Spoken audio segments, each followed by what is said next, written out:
Check. I'm on. We should be good to Okay, go. my bad. All right. Good evening, everyone. We're here for an Apokalupsis Historia live. Here with Chance and Brady this evening. This nice midsummer night. There you go. We are here to talk about a nice convergence of things. You know, our classic Shakespeare stuff. I don't know how much authorship we'll exactly get into. It's tangential. And some weirder, classic, just other mainstream conspiracy stuff, and just sort of poking this sort of weird web. Oops, my bad. This Getting the loop going.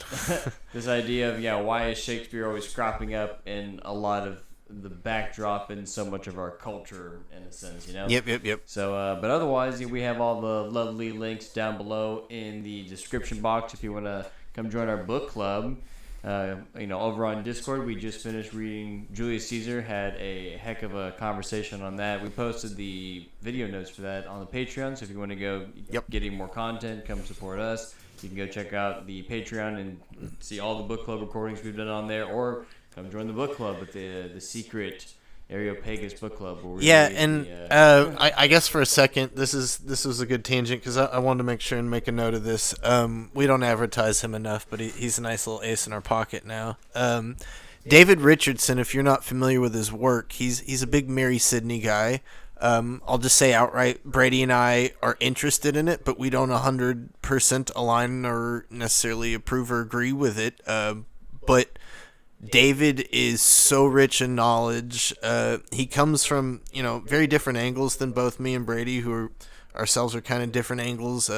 I'm trying to do it with this literary stylistic approach. Brady's going deep classical sources.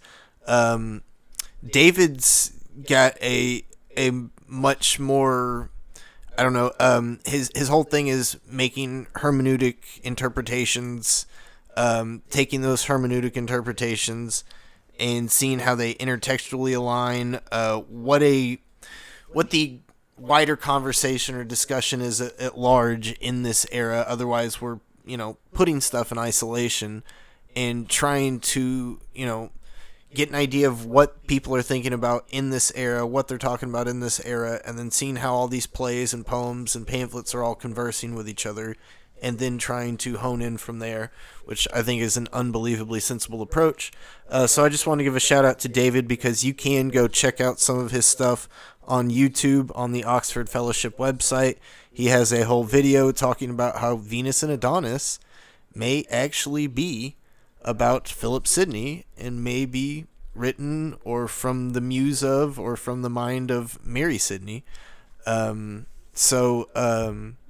that out. Super fascinating, especially you Oxfordians, if you want to see the counter argument, or maybe not even a counter argument, but a sort of side argument that could be related to the Oxford authorship claim. Please go check out David, and I'm sure a bunch of you already have. But yeah, David's one of our book club members, and he is like the guy. Like we have some other members, but largely when David's there, we let David take the floor, and he's had some excellent stuff to really open up. Maybe specifically Pericles and Cymbeline. Those were the two he really unlocked. Like, those were two that I'd kind of thrown in the dustbin. These are those Shakespeare plays. And David's like, no, you're not thinking about this. It has to do with St. Paul and alchemy. And it's like, what? What, David? And then all of a sudden, boom, boom, boom, boom, everything starts unlocking.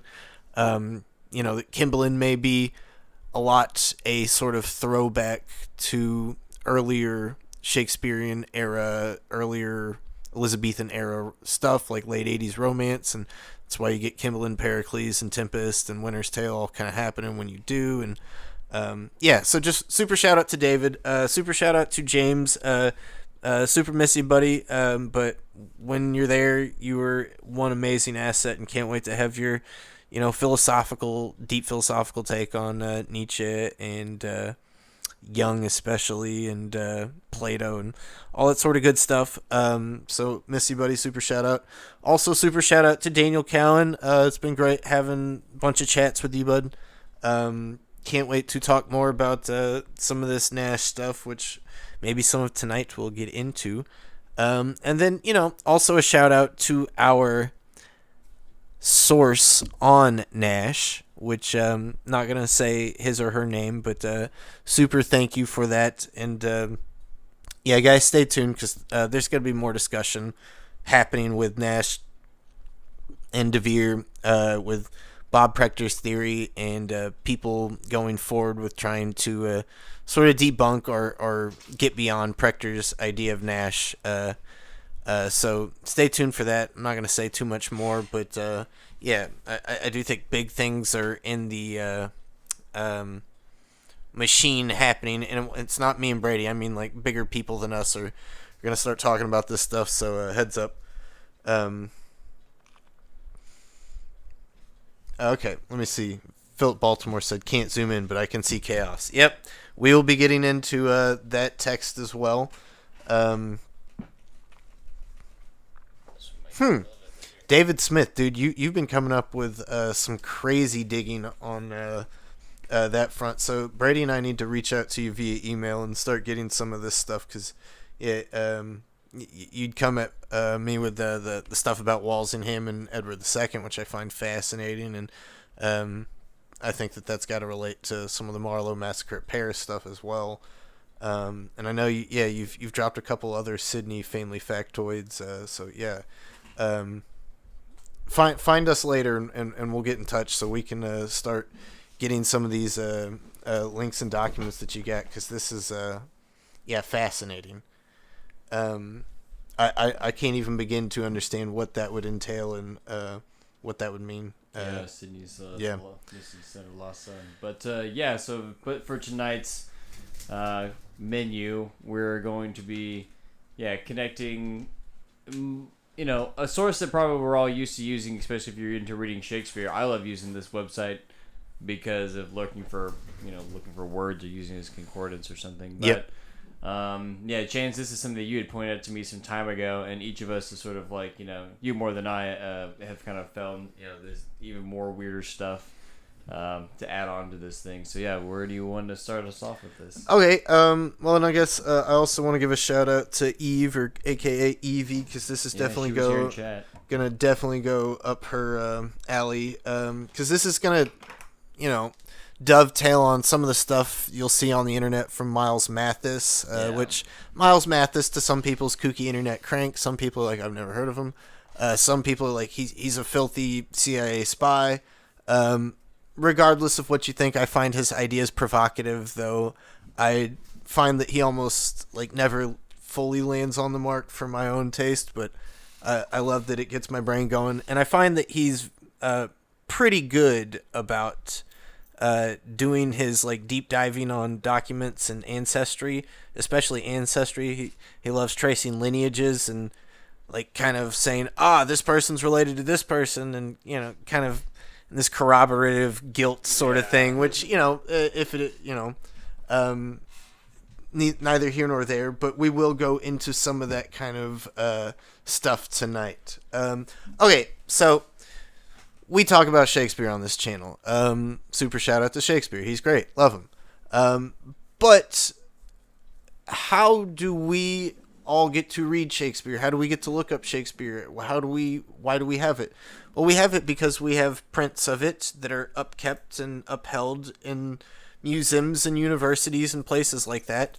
But the majority of these Shakespeare texts and collections, and we don't have actual Shakespeare manuscripts, but manuscripts related to the era and to the Shakespeare scene, all of that is housed at the Folger Library. And so this place, the Folger Library, basically has a monopoly on our Shakespeare material, what's called Shakespeareana. And it's a wonderful resource, like Brady said, for a lot of us just going to look up plays. I use it when I'm teaching all the time. I use it when I'm researching. It's a fantastic way, like Brady said, to go look up, did this play say this? Where did it say that? Do they also run the Lost Plays database? Or is it connected? Yep, okay, yep. yeah. That's the one where the Mother Bombay the Lost Plays one. database is dude, that's crack, dude. Yeah, that's the real fentanyl. Unfortunately, I've literally read every entry on there, and huffed it all down. Ooh, man. Which, for you guys are like, what drugs are they talking about? If Bob Prechter in the Oxford Voices was fentanyl, this is what, like speed or, maybe just like, it could be a little, I don't know. It's your classic Rick Ross crack as far as I'm concerned, man. Like, shout out to Houston Rick Ross, different Rick Ross, but still shout out. Shout out to guitarist Ben, who will be the only person who understands that reference. So chime in if you watch this video, Ben. Let me see. That's it. Going back to Folger. So why is it called Folger? What's that named after? Well, it's named after the guy that sort of started it, and he started it by just privately amassing his own collection of Shakespeare documents, materials, Shakespeareana, etc. How do you do that? Well, you got to be pretty rich. I'm gonna be honest with you. You can't be some nobody. So who is this guy? This guy is named Henry Clay Folger. He was an American businessman who was a president and later chairman of Standard Oil of New York. Okay, so yeah, we're sort of in Rockefeller territory, and I don't mean sort of. We are. We'll see that Rockefeller comes in very quickly, but yeah, he's born 1857, dies 1930. So he's the nephew of James A. Folger, who is, the coffee guy. Which people are like, no, it says Folgers. How is that? Well, Folgers used to be apostrophe S when it got bought out by Procter & Gamble in, 1963? They dropped the apostrophe, and it just became Folgers with an S. But it's, named after James Athern, J.A. Folger, who is, like I said, the uncle of Henry Clay Folger, because his brother is Henry Clay Folger Sr. This is the brand that my father-in-law drinks every single morning. So, I'm sure most people do. Which we'll go into that in a little bit because I do have some of that documented here. But let's talk about Henry. Okay, so first of all, these Folgers, they're not nobodies. They're kind of plugged people. Like, this guy's working for Standard Oil, and then his uncle is a coffee mogul tycoon. Those are two different industries, and so we have some rich people that are the titans of multiple industries here. They can't be nobodies. Well, as the Wikipedia will tell you, he's the first cousin of Ben Franklin, 6 times removed. So very directly related to Ben Franklin, who also directly related to Ezra Cornell, through the same links to Ben Franklin, who's the founder of Cornell University. He's mentored by this guy, Charles Pratt, who's maybe not quite as famous as some of these other names, but Charles Pratt is a big to-do over at Standard Oil.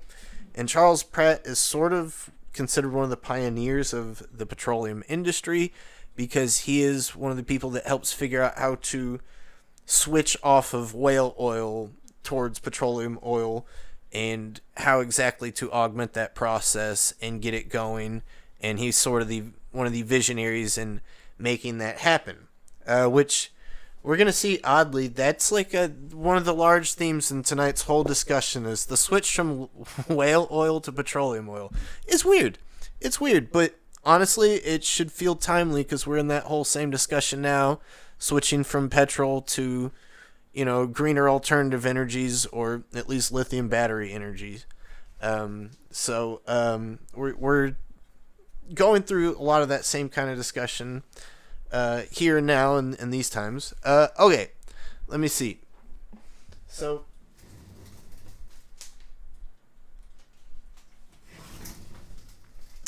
old Henry Clay Folger gets into Standard Oil through this guy Charles Pratt, who is sort of his mentor. He's best friends with Charles Pratt's son, who he goes to college with.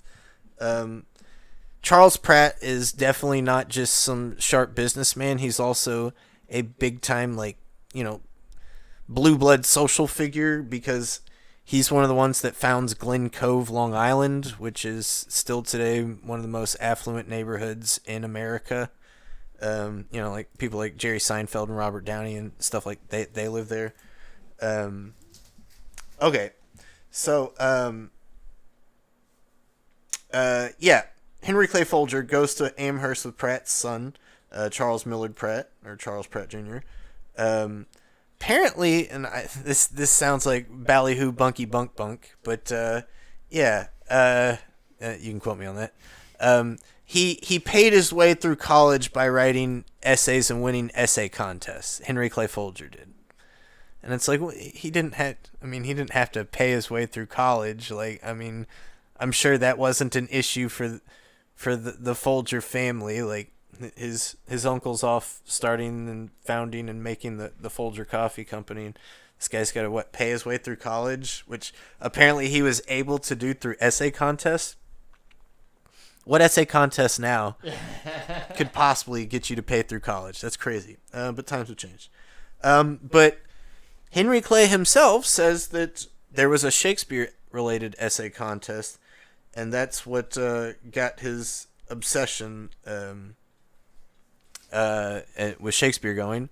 But most people say that it was from him listening to an 1879 Emerson lecture, so connecting it to Ralph Waldo Emerson, who may or may not pop up later. And then he attended Columbia Law. I will say that his wife, who he marries in 1885, I think? Yeah, 85. There you go. Right there. Emily Jordan Folger. She has what a looker. Bus's girlfriend, woof. I'm sorry, guys. Home Alone shout out. But she was a master's degree in Shakespeare, and so she was really, really into Shakespeare. She went to Vassar College, so it's definitely big deal, especially, affluent woman back then. So, yeah, he attended Columbia Law. 1881 begins at Standard Oil. Works there for several decades. In 1899, he's promoted to chairman of Manufacturing Committee. And so the stock that he held in Standard Oil of New Jersey apparently allowed him to, and it contributed significantly to his ability to collect Shakespeareana. In 1911, the breakup of Standard Oil Trust led Folger to becoming president of the second largest company, which is Standard Oil of New York. So they had to break it up into multiple states, and he gets to become president. He also owned a bunch of stock of Magnolia Petroleum, which is Texas oil. So I don't know if you've come across that at all in your some of your Bush Dulles stuff, Brady, but put that on your radar. In 1928, retired to devote his life to Shakespeare. Let's see. So his first Shakespeare he ever acquired was all the way back in 1889. Get this, guys. This will kill you. It was a 1685 of a copy of a fourth folio. Paid $107 for it. What's that in today's money? I mean, let's just say it's 107 in today's money. Like, what? You could pay for that? Okay, my bad. What is it in today's money? I don't know. Let's see. Yeah, use your fancy Google box. I don't know. Even if you're like, it's 10 times the amount, even $1,000 is still not crazy. Well, so I want to say in one of Miles's essays, he says $1,000 in Hawthorne's time is the equivalent of 30,000 today. And so let's say that works out even 1,000. Something like that. It'd be right under three grand. Yeah. So yeah, dude, if I could get a copy of an actual original printed folio, I mean it's fourth edition. It's not like first edition, but would I pay $3,000 for it? I might. I definitely might.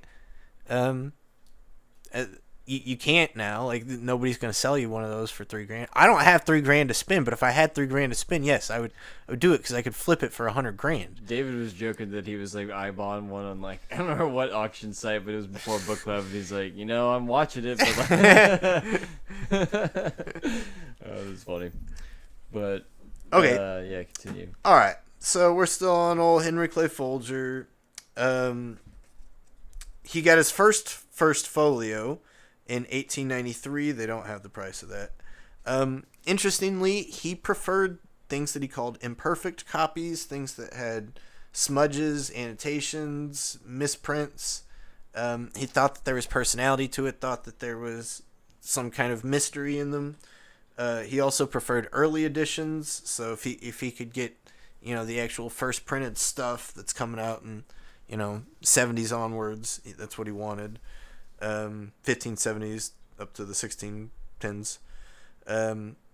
He apparently avoided consulting scholarly experts on all this Shakespeare stuff, because he thought that him and his wife's expertise was probably better than what he could get, which seems to have held true for the most part. Let's see. All right. He was able to take out loans with Pratt and Rockefeller, so he took out loans with John D. Rockefeller himself, the John D. Rockefeller, to fund some of his Shakespeareana purchases. In 1895, he offered to sell his collection to John D. Rockefeller, but John Rockefeller refused it, and then he thought about selling it to universities.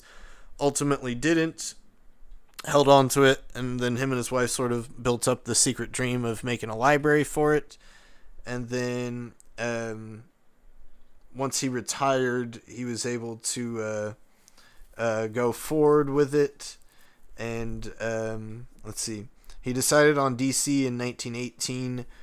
He bought a block over 9 years. He bought up all the stuff on a block, and then destroyed the houses. And then once he retired in 1928, Congress passed a resolution allowing the use of the land for the Folger Library. So this dude's so he's so plugged that he's able to buy something 10 years before Congress passes a law for it.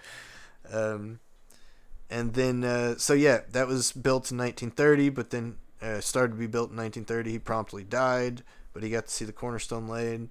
The library opened April 23rd, 1932, which is, same day as Shakespeare's birthday or death day, whichever one you want to call it.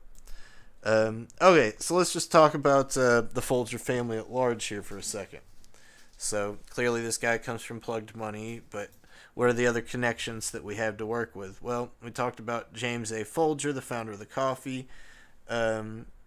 His father's apparently a blacksmith for ships, which we'll get into shipping big time in our conversation here. As I said, this is largely a discussion about whale oil. And so his dad is a blacksmith for ships that are for whaling fleets. Because pretty much anybody up in the Northeast, you have some fishing ships, you have some transport ships, you have some military ships, but largely the big money is in whaling, especially up in Cape Cod, Nantucket, Long Island, any of those areas at this time in the mid-1800s. Okay, but at age 14, this guy, James Folger, goes with his brother Henry, who's 16, and their oldest brother Edward, who's 20, on a ship to Panama, across the isthmus, and then sailed up to San Francisco because they were going to go search for gold in the gold rush, 1849 gold rush, right? And so the Folgers are a part of that. But really, what the big profit of it, they go and they make some money on gold, but the big profit that James gets is realizing the coffee trade. When they sailed down through South America, he sees a bunch of coffee. He sees a bunch of coffee trade. He also sees that there aren't enough ships. And at some point, it's like, wait, we can use some of these whaling ships. Well, coincidentally, and, this isn't coincidence, but I already mentioned that his nephew's mentor, Charles Pratt, was a real big person who helped shift from whale oil to petroleum oil. Well, as soon as you shift whale oil to petroleum oil, all those whaling ships don't need to really exist, and all of a sudden you can buy them out for cheap and then go use them in your coffee trade. I'm just saying. Okay. But it actually goes one further. The guy that invents kerosene, when he invents kerosene, he gets it patented in 1854. He has to get money to go and do that. And who does he do it with? Oh, he does it with investors in Long Island. And I don't know if it's directly Pratt or not, but Pratt hops onto the scene very quickly. So if it's not directly related, Pratt's some kind of mimicking competitor who's part of the same social circles, where he's able to hop on to kerosene and with his Astral Oil Company start pumping out tons of kerosene to be the prevailing source of oil over whale oil. And in doing so, it allows all these whaling ships to start getting used for all sorts of transports over on the Pacific, specifically gold and coffee, though. And so there's this weird connection we're getting with all this East Coast money of oil, coffee, and these are necessarily tied in with banking families as well. We haven't gone into it, but yeah, these are not but a hop, skip, and a jump to the Morgans, the Chases, and all that. We know that through Rockefeller himself. Okay.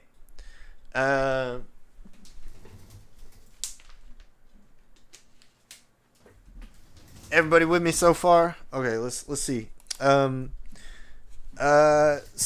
in the late 1850s and in the 1860s, kerosene became a cheaper alternative to whale oil. Many Nantucket ships were repurposed to bring coffee from South America to San Francisco. In the 1900s, after the death of James Folger, a salesman named Frank Atha opened and managed a plant in Texas. The company grew exponentially thereafter. It was acquired by Procter & Gamble in 1963 and thereafter became the number one coffee brand in America. So it's not like it was the biggest thing in the world immediately with James A. Folger, but he was still very well off. It was still a super successful company, and it's not like they had that many giant transnational companies at the time anyway. You know, shout out to Dutch East India, though. Okay. We'll come back later for some of the other Folger stuff. But I wanted to connect this to several things. So, one, I want to connect it to the great American novel, Moby Dick. So, you know, people argue what's the great American novel, and we can maybe argue that it's The Great Gatsby, but I don't think The Great Gatsby's outside of this conversation, either being set in Long Island as it is. But let's talk about Moby Dick for a second, which Brady's got his copy. I brought my copy too. Written by Herman Melville. He's a famously slept-on author. He didn't get much acknowledgement during his time. That said, he does seem to be able to get acknowledgement and connections with high-up people and important people and significant people, so it's not like he's an absolute nobody in the basement. But critics don't seem to love him. He doesn't seem to sell. Moby Dick was just another novel he wrote back then. Nowadays, like, we all know it. We don't really know the rest of his titles. Maybe you know a few others, like maybe Billy Budd or Bartleby or something. But like he has a bunch of other stuff. But this is what he's known for. And it's particularly well researched and well done, as people have talked about. But part of what's really well researched about it's not just the whaling industry itself, but the kind of history of the area, that he's really capturing this Cape Cod, Nantucket scene, and that like he's going through actual real life places, and like it's because Melville, even though he grew up in New York City, he went and tried to be a sailor and go be a whaler and jump ship at some point and quit it and became a writer after that. But like he lived it. He went and did the old Hemingway thing before Hemingway. But what he's really playing on is this whole whaling scene that is fueling the big money that will turn into big petroleum that will turn into what becomes the Shakespeare Library. Let me see. Where's my Melville notes? Okay. So yeah, Melville, born in New York City. Who his family was well off, but then his rich dad died when he was like 12 or 13, and it left his family in quote dire straits. He took to sea in 1839, when he was still pretty young, and then he wrote Moby Dick in 1851, as early 30s. It found no audience, but this is where it gets interesting.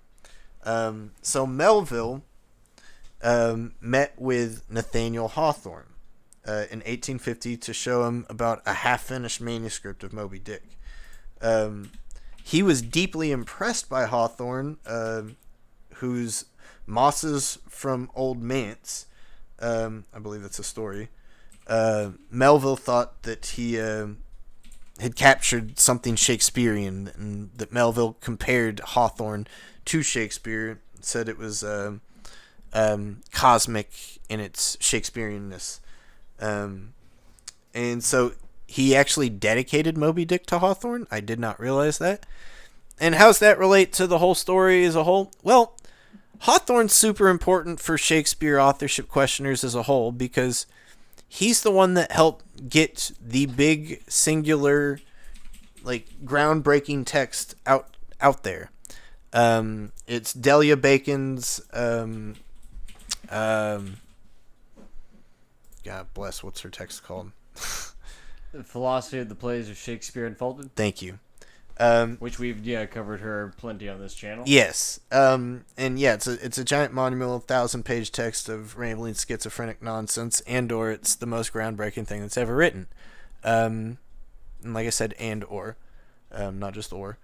But Hawthorne writes like a 50-page preface in which he says, look, I don't fully ascribe to this belief, and I'm kind of agnostic on the subject, but I find it super compelling, and you guys should pay attention to it and keep your eyes out for it. And so Hawthorne's related to this Shakespeare authorship question as a whole. He's born July 4th. Oh, yeah, he is. Yeah, he really is the great American author. Okay, so Moby Dick is partly set in New Bedford, which is a real place, that was named after, and this is where it starts to connect. So New Bedford is a town in Massachusetts, I believe. It's either Massachusetts or Connecticut. I'm sorry, New Englanders, if that's silly that I messed that up. But at one point, it is the most wealthy city in America because of the whale oil industry. In the 1850s, it's the most wealthy city in America. But it is named New Bedford because it's named after the Bedford Earls, or the Bedford Dukes, which is the Russell family, which that goes back to our Shakespeare stuff. That's, Lucy Russell, Countess of Bedford, who, Johnson dedicates a bunch of stuff to, and is cousins with the Sidneys, and so it's like, okay, here we go. That's interesting.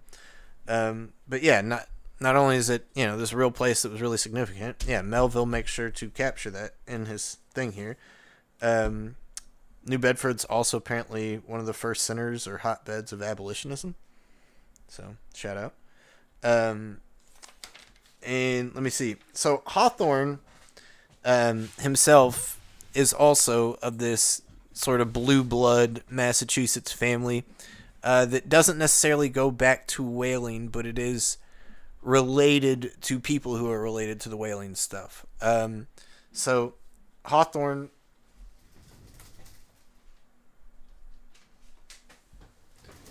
himself is apparently distantly related to none other than our favorite Thomas Pynchon, who himself is a Glen Cove, Long Island native. So there's the Glen Cove shout out again. He's also a Cornell grad, so giving a shout out to Ezra Cornell there again. And of course, Nabokov was a professor there who lectured. And, Nabokov is also one of our crypto Shakespeare doubters with his novel Pale Fire here, which is named Sydney after Lover too, to boot. Yeah, Sydney Lover too. With Ada. Which Pale Fire is named after a quote from Timon of Athens, and people have largely connected it to Timon of Athens.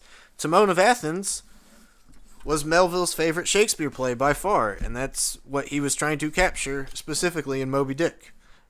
He wrote openly about that. So there's that Timon connection there between those authors.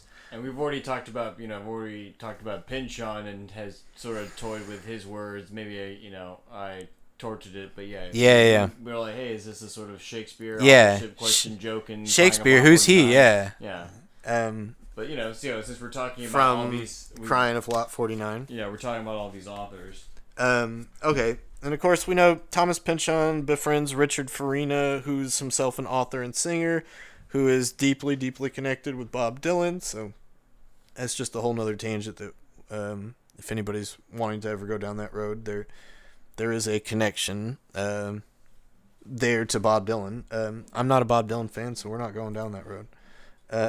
And sound off in the comments if I'm wrong for that. But Thomas Pynchon is a descendant of a man named William Pynchon, who was a iconoclastic author of the New World's first banned book, and apparently got him kicked out of the New World, and he had to move back to England, and got him in a bunch of trouble. I'm not sure exactly what for, but it just sounds like our old boy Thomas Nash a little bit. Yeah. But William Pynchon was super wealthy from fur trade. He's one of the first super rich guys in America. He founds the city of Springfield, Massachusetts, which is, yet another one of these blue blood Massachusetts places. His daughter marries Eliza Holyoke, who founds Holyoke College. And then I also did a little bit of family treeing here, and so, Thomas Pynchon is also named Thomas Ruggles Pynchon, and so that's going back through Sarah Ruggles, who's his, grandma, great-grandma, great-great-great-great-great, 4 times great-grandma, and Sarah Ruggles is related back to none other than a guy named Thomas Dudley, who is a governor of the Massachusetts Bay Colonies back in the 1600s. But Thomas Dudley himself is related, not quite directly, but very closely to Robert Dudley, the Earl of Leicester. And so Thomas Dudley's grandfather, great-grandfather, is the first cousin of Robert Dudley, which makes him the first cousin of Philip Sidney's mom. So yes, Thomas Pynchon is distantly related to Philip Sidney. So shout out there.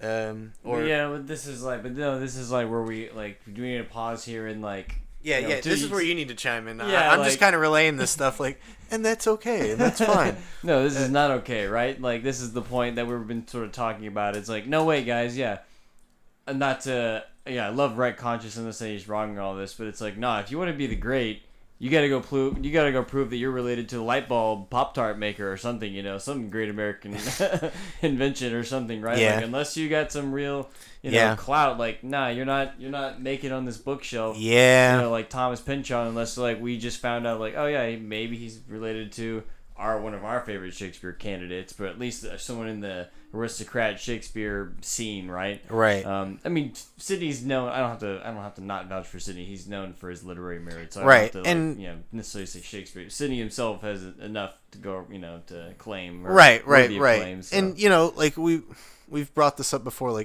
Alexander Waugh is too. Alexander Waugh is a direct descendant of Mary Sidney. Through and Edward de Vere through the same line, right? He's directly related to Philip Herbert and Susan Vere through the Herbert line. The Waughs are part of the Herbert line through his mom or grandma, I forget. Great-great-grandma, something like that.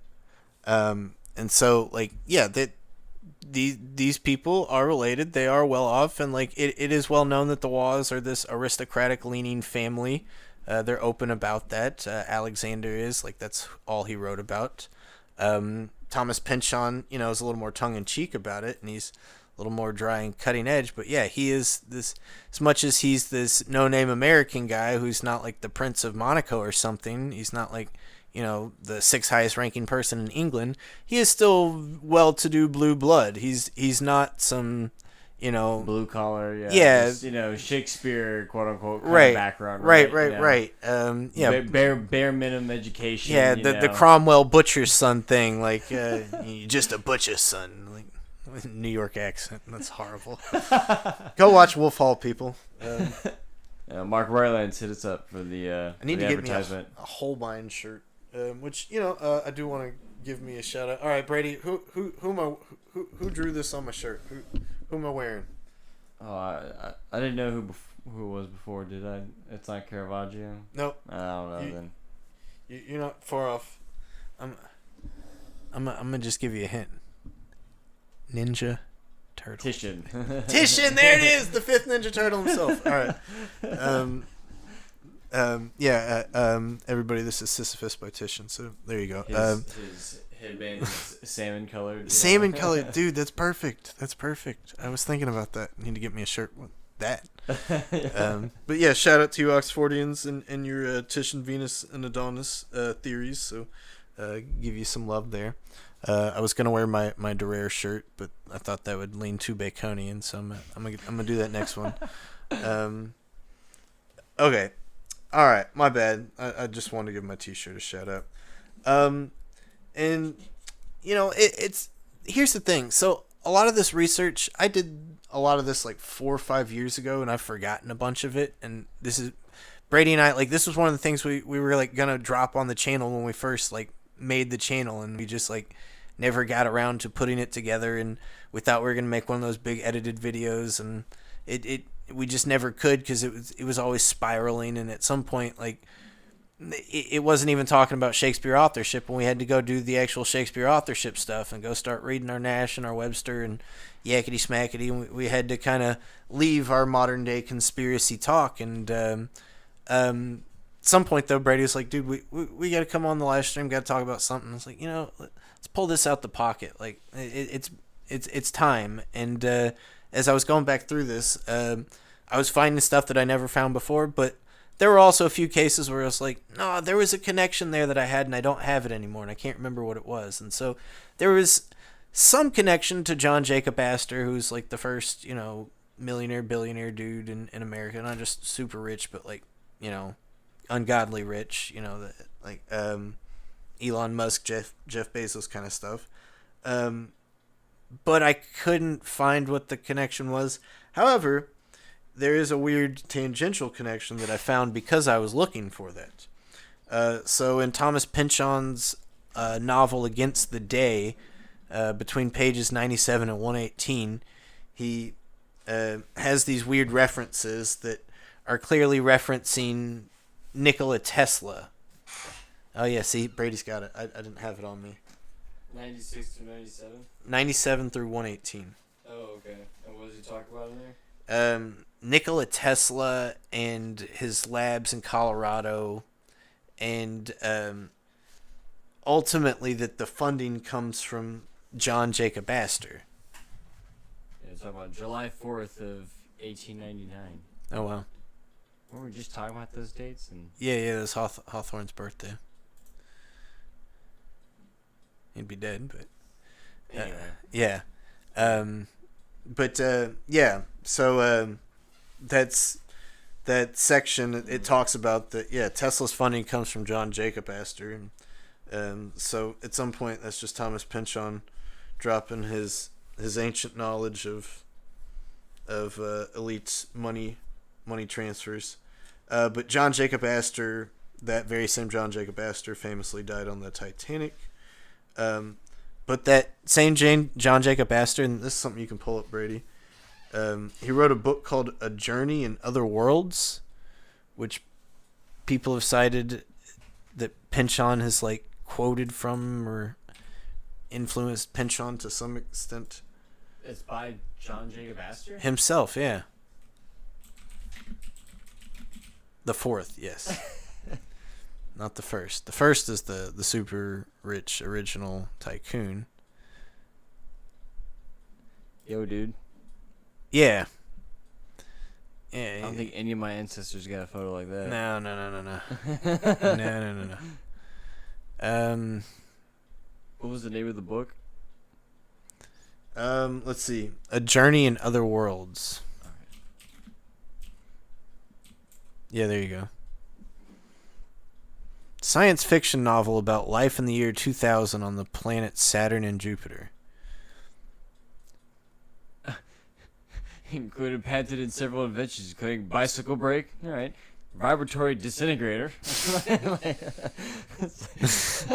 like that. That variety of inventions there. Like one's like, okay, yeah, fancy door stop, and then liquefier. All right, pneumatic road improver. All right, yo, what is this? Science fiction novel from 1894, The Callisto.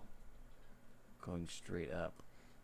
So yeah, that's supposed to be an influence on Dahl and Willy Wonka, right?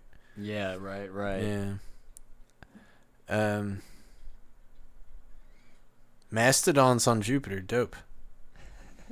And the Americans discover a wealth of exploitable resources: iron, silver, gold, lead, copper, coal, oil. This is one of those utopian novels for people like John Jacob Astor. Like, see, it's got mastodons and oil. Like, it's great. You can have our cake and eat it too. Yeah, dude. And the mastodons don't have to always be oil. Yeah, this may or may not relate back to Brady's video on the Elon Musk stuff, guys. Like, yeah, dude. A battle royale on Jupiter, and they're using them like Pokemon or something.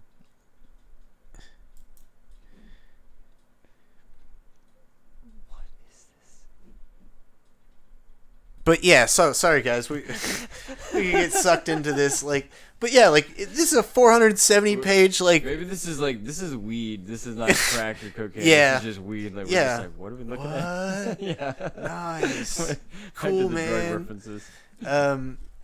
And so like, yeah, that I just thought this was worth noting. Like, it doesn't have too much direct relationship, but like, you didn't know that existed, and like. For anybody that wants to say like elite aristocratic people don't have time to write novels, like this dude's cutting edge science fiction. Baby. This dude's over here being one of the biggest real estate moguls on the planet, while like making bicycle brake inventions, while writing 500-page like H.G. Wells acid trips, like that are like politically and economically allegorical, like so yeah. Just shout out to that. Okay. So, yeah, just wanted to remind folks, Nathaniel Hawthorne, his House of Seven Green Gables, has a Judge Pynchon that may very well be a conflation of, I forget the judge's name, who is from Salem that he's related to, but also a conflation with William Pynchon, who he may also be related to. Let me see. Here's a weird connection to Mark Twain. John Jacob Astor the Fourth, his mom is a lady named Lena Shimmerhorn, which I only know the Shimmerhorns from the movie Gangs of New York. I forget the actor's name, but the actor that has the really long eyebrows, he plays Shimmerhorn in that movie. He also plays the guy in Gladiator that like is the announcer for the Gladiators and does this or whatever. It's the only two things I remember him from. But old white guy with giant eyebrows. He plays Abraham Shimmerhorn, and this is Abraham Shimmerhorn's daughter, but it's incidentally John Jacob Astor's mom. But she's just one of the richest socialite women. You know, she's the whatever Kardashian lady of her time, right? Not Kim Kardashian, but the mom. What's the mom? Kris Kardashian, right? She's the socialite lady. Probably a little smarter and more politically minded than Kris Kardashian, but you get the idea. Apparently, somebody in the New York Times or Tribune or New York something or other put out a fake interview with Mark Twain, and they were asking Mark Twain about his like interaction with Lena Shimmerhorn, because he had like gone to dinner with her, is what the interview said, and that she had, you know, basically said rich people are better, and that you know, only gentlemen can go to college or something like that, and that Mark Twain apparently replied something witty back, like, oh no, anybody that goes to college is still better than you, or something or other. But that Mark Twain apparently like came across that like a decade later and was like, what the hell? I never said that. I never did any of that. And like apparently it was like not only in this one New York paper. Because it was in this one New York paper, it spread to other papers around like the American Midwest, and such that there were people from Joplin, Missouri, where he had lived for a little bit, who were like, this one guy, he died, and instead of giving his $10,000 to his kids in his will, he said that the $10,000 instead should go to the man who could define, who showed what the definition of a gentleman was in Mark Twain's eyes. And Mark Twain, like, the whole thing was him and Shimmerhorn had argued about what the definition of a gentleman was or something. And Mark Twain was like, well, see, that's the problem, is since I never had that conversation, I never made a definition. So, they're kind of screwed here in that, like, I can't help this dead guy, and because I don't really have a definition. I can't help anybody get the money because he said it's got to be my definition. I don't have a definition, so that money's stuck. And he said it was like the weirdest incident he's ever been in his life. What the hell? So, at some point, I don't know that relates back to too much of this either. Although there is a bunch of wacky stuff with Mark Twain. Other than Mark Twain is also famously a Shakespeare doubter. Mark Twain largely leaned towards the Baconian, since the Baconian was definitely the prevailing paradigm in the late 1800s. The Oxfordian paradigm did not yet exist. Just got a belt buckle that says Sam on it. Yeah, Miles Mathis was like, no way, that's real. He was also saying that didn't look like Mark Twain, but I was like, no, that looks exactly like Mark Twain. Like, I don't know how else you can get it. It does look oddly like him. Like, the hat's goofy, I'll say that. But I don't know, he was a goofy guy. I've seen people wear goofier hats. But there you go. I forgot Twain was hanging out with Tesla. Yeah, so like all these names, this dude. All these names American mythology nonsense is this stuff. Like, dude, this is like crazier than George Washington cut down some cherry trees or whatever. And so George Washington talks to aliens. I don't know, literally between Twain and Hawthorne, you can like start to connect. Just his picture, like, yeah, what is going on? What is the person in the background? Like, it's fucking Tesla, Slender Man. But yeah, like we're starting to like cross way too many paths. 'Cause, like, I was talking about Tesla with John Jacob Astor, but like, if John Jacob Astor is the one funding Tesla's 1890s labs in Colorado, and that was the picture we just took of Twain, like, why is Twain? You know what I mean? Yeah. Why is he front and center there? What the hell? Twain said this?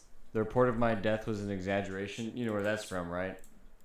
Or where this has been repurposed in V for Vendetta. When V comes back, but it's actually what's her head, and right. She's standing up there, and she's like, news of my death have been exaggerated or whatever, That's a Twain thing? What the hell?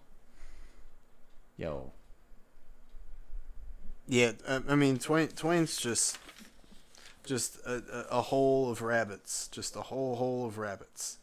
Okay, but I wanted to bring this a little full circle and bring this back to our modern day stuff. So going back to the Folger family, the Folgers, they sold their coffee fortune in 1963 to the Procter and Gamble, but like, because of that, they were super uber wealthy and rich. They just sold all that, and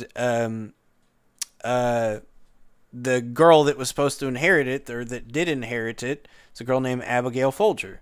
She's the wealthy heiress to the Folger fortune that was immense because they sold it, very recently.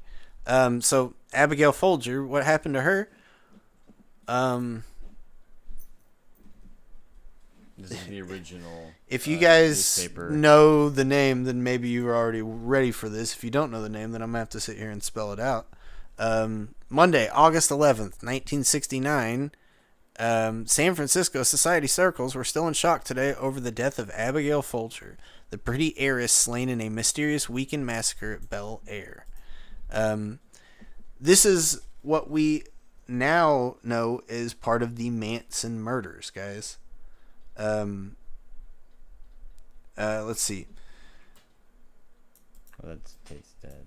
I don't know where it says where the other victims are. And so there's 7 victims total. There's 7 perpetrators total. It seems a little numerological for my taste.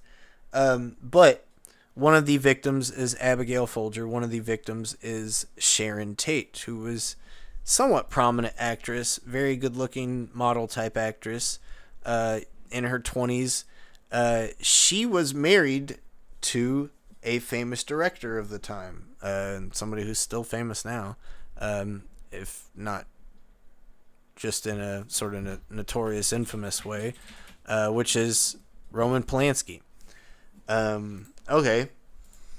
So here's where it gets really, really weird for me, guys, and this is why I'm like super uncomfortable with this whole thing. Okay. Polanski it's not only his wife got murdered at his house while he was gone, during the Manson murders.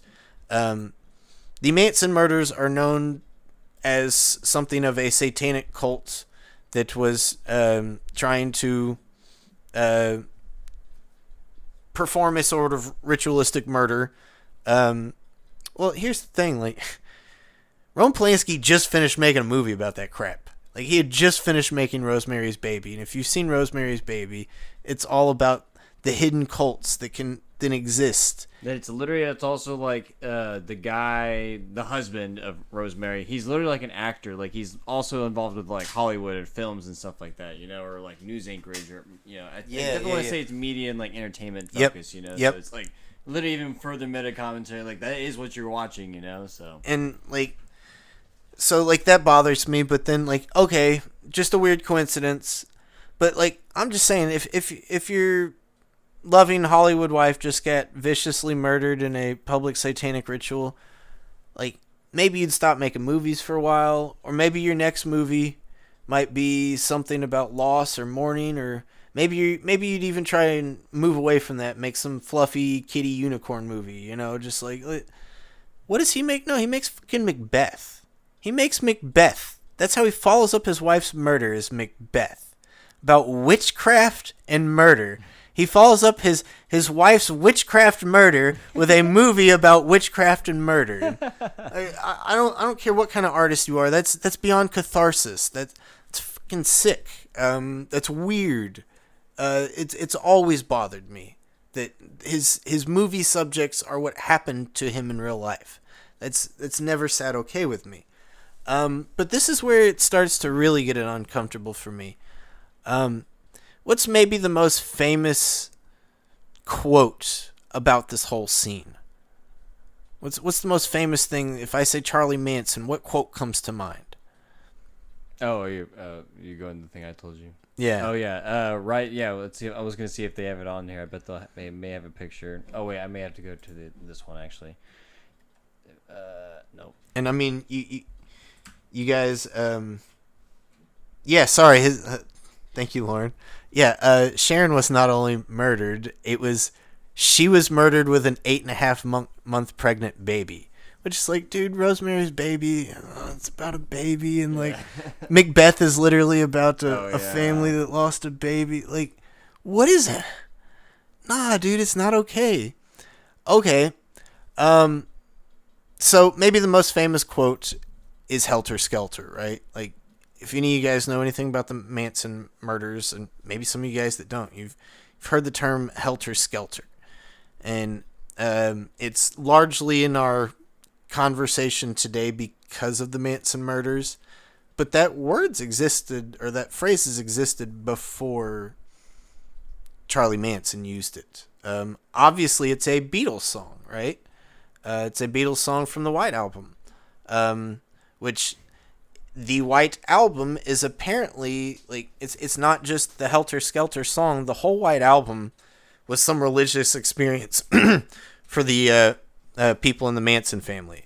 The White Album they thought was kind of this voice of God type thing where the Beatles were talking to them directly and giving them allegorical messages for what needed to happen to make a religious holocaust or religious apocalypse happen.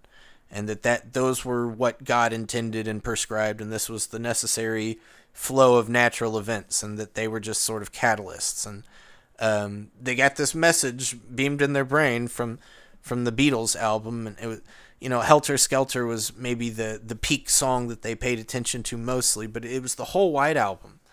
And particularly, it's because the title of the White Album, the White Album, if you know anything about Helter Skelter as far as Manson is concerned, his vision of a religious apocalypse wasn't just some religious apocalypse. It was a giant race war, specifically with Anglo and African American people having war between each other, the whites and the blacks, and that would ultimately, going into his whole theology, that ultimately the blacks would win, the whites would be annihilated, except for the Manson family, who would bunker underground and then come above ground later, and then take over as a parasitic white ruling class, because they're eugenically just smarter according to their own beliefs, which is all asinine dog shit craziness. But here's what really bugs me, guys. Here's what really bugs me. That song Helter Skelter, you go look up the lyrics. It's about a fair ride. A Helter Skelter is a fair ride. That's what it is. So if you go over to England, you go to the fair, any slide like that is called a Helter Skelter. Okay? So that really has nothing to do with race wars. I'm going to be honest with you guys. Despite the White Album's title, nothing to do with it. But here's the thing. Where does that term Helter Skelter come from? It wasn't like somebody was sliding down the slide and was like, whoa, Helter Skelter, what was that? Like, that's not how the term came about. The term Helter Skelter is actually documented in our English language, and the first use of it ever in print is from 1592. Even though OED says 1593, that's the reprint, but it's from 1592. OED's almost always wrong, just a heads up, guys. But it is from Thomas Nash's Strange News, which is in 1592, and then it's reprinted as Pierce Penniless's Apology, or Strange News in 1593, which is what they've got dated. But if you go to the full quote, Brady, this is what bothers me. This quote, we can find it in Nash the first time, and then we can find it in Sir John Oldcastle, which is attributed to Shakespeare up till a certain point, and printed as Shakespeare. There we go. And so if you see Helter Skelter again, but this is just some random Welsh dude in the midst of a brawl, and he's just saying there's a brawl. Okay. We got the second part of Henry IV. This is actually Shakespeare. I am thy pistol and thy friend, and helter skelter have I rode to thee. And so he's just saying he rode through thick and thin. That's pistol. He's funny. He says silly kind of Nashian type stuff. That's what he does. But if we go to Nash, this is what bothers me. Read the quote. Helter skelter, fear no colors. Yikes. Course him, trounce him. 1 cup of perfect Bonaventure liquor will inspire you with more wit and scholarship than he hath thrust into his whole packet of letters. So the second part, it's clearly putting into context that this is Nash poking fun at people acting like scholars, being too academic or whatever. But I just want to say, taken out of context, if you take it from Helter Skelter to trounce him, that sounds more Mansonian than the Beatles' lyrics. And at some point, it just bothers me that the guy that's having this murder perpetrated to his family in his house is something of a Shakespeare expert, and the word that they're quoting on the walls in painted blood is originated by Nash/Shakespeare. Yep. And it's like, oh, wait a second, what the fuck? Like, excuse my French, but what is happening here? Like, I don't even know how to wrap my mind around that. Like, what is Polanski? What? Like, yeah, I don't know. We haven't even got into some of the other deeper, because I saw Philip Baltimore call out that this book Chaos is, I have this one pulled out, and this guy, I want to have some caveats here because this guy did an interview with Joe Rogan, and I had a whole video on Joe Rogan. While I don't trust him per se, so this is part of that same sort of lineage of like, just grain of salt here. But this is really also a big takedown, if anything, of like Vincent Bugliosi himself, because he's the one who writes this book afterwards called Helter Skelter, right? Because he's capitalizing on sort of cementing the narrative of like what's going on with all that stuff and whatnot. And kind of covering it up and like, don't look here and focus on the craziness here and focus on all this crazy stuff that they're saying, focus on the Jeffrey Epstein. Oh, look at the nasty sex stuff. Yeah. Who is buying it? Like, I don't know. But isn't it creepy? Isn't that nasty? Who else was involved? Like, it's that kind of thing, So this is also a big takedown of like him in a lot of senses. But the Manson family heavily involved with, Manson is like, he's not like a real person. Like, he was a person who was basically like, some poor homeless people's kid that was, just shuffled through the system and just falls through the cracks, and people get a hold of him because he's constantly like in and out of like detention areas, like in and out of jail, and then constantly some law enforcement of strangely higher up is like getting him out and then putting him back on the streets and having him do other things, and he's floating in and out through the Ashbury Clinic, which is heavily involved with all the drugs. He's like CIA getting to live at like the ex-residence of like the Beach Boys, and then like there's also multiple. There's like a raid that they have on their compound, and they all get put in jail, and then like the very next day they all get like let out, and then it's like a month later that's when the Manson murders happen. So it's like, what is going on? With Polanski, like what is this whole setup? If you go to Miles Mathis, the person we referenced at the top of this whole thing, he'll be like, it's all fake. It's all just ritual fakeness. Everyone's faking their deaths. It's all written, scripted. We like saying that around here too. Yeah, they think they're dead. They're not real. And like, I'll be honest. Like, just my take. Like, I almost want to say that like, I don't like the Beatles, guys. I'm gonna be honest with you. I'm gonna come right out. Helter Skelter is not a good song. Like, I could imagine that somebody listened to Helter Skelter and was like, yeah, I want a race war to happen, but it's not for the reasons that he thought. Like, I'd be trying to hurt white people after that. Like, if they're anything that looked like the Beatles, I would want to hurt them. Like, I don't like that song. Jamie kind of blew my mind on this, because people call it like one of the originations of original proto-metal songs. That it's like one of the birth of metal, and to me, it's like knockoff Who. Did you see the Wikipedia article on Helter Skelter? He literally says that his inspiration for writing this is because he had heard Pete Townsend talk about "I Can See for Miles," and Pete Townsend saying like, "Yeah, this is one of our sort of like loudest sort of coughest sounds or that we've ever done or whatever, right?" Because there's a part where it's just he's just kind of clicking it. Yeah. Just, the drums are just constantly going. Yeah. So I was like, okay, I guess. And I wouldn't listen to Helter Skelter like after reading this article, because I like some Beatles stuff. Yeah. I've never liked Helter Skelter. Like, no. Never been my cup of tea. No. And like, I think a lot of people that don't. I can understand that for that time period, it's hard to be like, wow, this sounds fresh and different and weird, and like, especially on an album when they're kind of teasing it out. We'll see what sticks. They're being a little experimental. They're desperate is the way I would describe it. They don't have a sound. They don't know what they're doing. That's largely what happens to Bob Dylan a few years earlier. Like, just kind of throw anything at the wall. Let me get the absolute best stuff I can, whether it's Highway 61 Revisited or whether it's Sgt. Pepper's. It's like, let me throw whatever production I can at the wall. It's going to be totally different than anything I've ever done. I hope it sticks. And that's largely what I think of the Beatles. I don't have a lot of good stuff to say about the Beatles, other than here's what's weird. Like, the Beatles, they made a song about a fair ride and called it Helter Skelter, but we've talked about them before quoting Thomas Dekker, right? And so their song Golden Slumbers.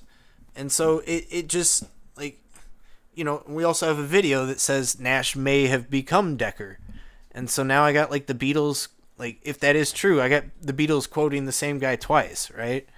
And it's like, I don't know. There's something to this Nash thing. We did our whole video that Nash isn't De Vere.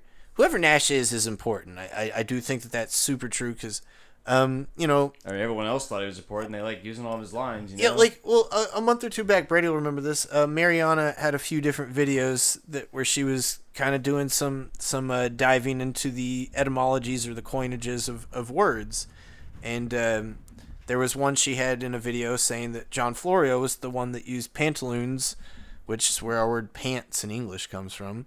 That John Florio is the first to use pantaloons in English, and no, John Florio's not.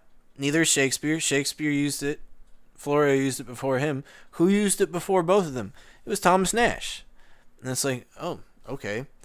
She had another video that was about the term hugger mugger, which I don't even remember what the term hugger mugger meant. But she was saying that, Shakespeare got the credit for using it first, but really that it was John Florio. And it's like, well, yeah, Shakespeare used it. Before that was Florio. But before that, it wasn't Nash.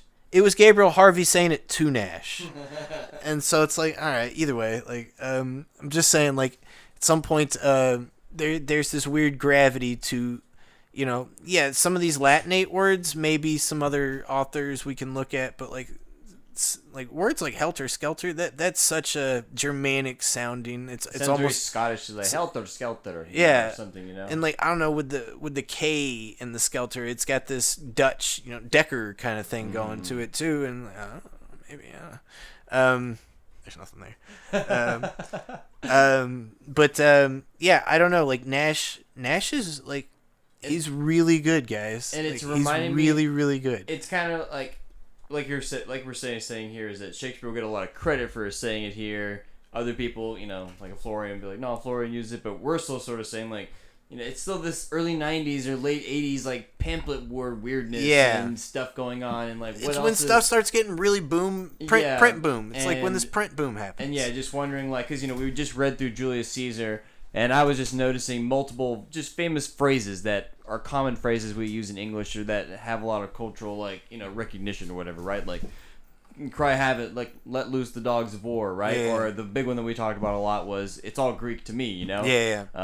And just realizing that where these original terms come from, because I didn't know that some of these were Shakespeare. It's like, okay, I understand why it's popular because it comes from Shakespeare, whatever. Right. But it's like, well, where did Shakespeare get it from? Like, how was it? Did he invent it? Yeah. Or? Did he just was he just clever with it? Yeah. For this case, Julius Caesar. Sure, Shakespeare is supposed to get it because it's performed in early 1600s or whatever, right? But I guess then printing, the first who actually gets it before 1623, because it's the first time we have it in print, quote unquote. And so is Thomas Dekker. He uses the same kind of phrase again. And so, let's see. It's all Greek to me. That's from Julius Caesar, right? Yeah. So. It's all Greek to me. Thomas Dekker also says that in which play? Blunt Master Constable, maybe. I can't remember which Dekker play, but yeah, Dekker also... Oh, got cut off there, guys. I'll still keep talking. Dekker says it's all Greek to me in one of his plays, and he's the only other one to say it at the time. But there was another one that Brady found from Caesar that was... no, it's from Antony and Cleopatra. Don't mince the words. Yeah, and it was don't mince your words and mince thy general's tongue. Yeah, don't mince that. Yeah, sorry, don't mince thy general's tongue. I guess, which is the origin of don't mince your words. But Dekker is the only other person to have a collocation of tongue and mince as well, and that's from Fortunatus, I want to say.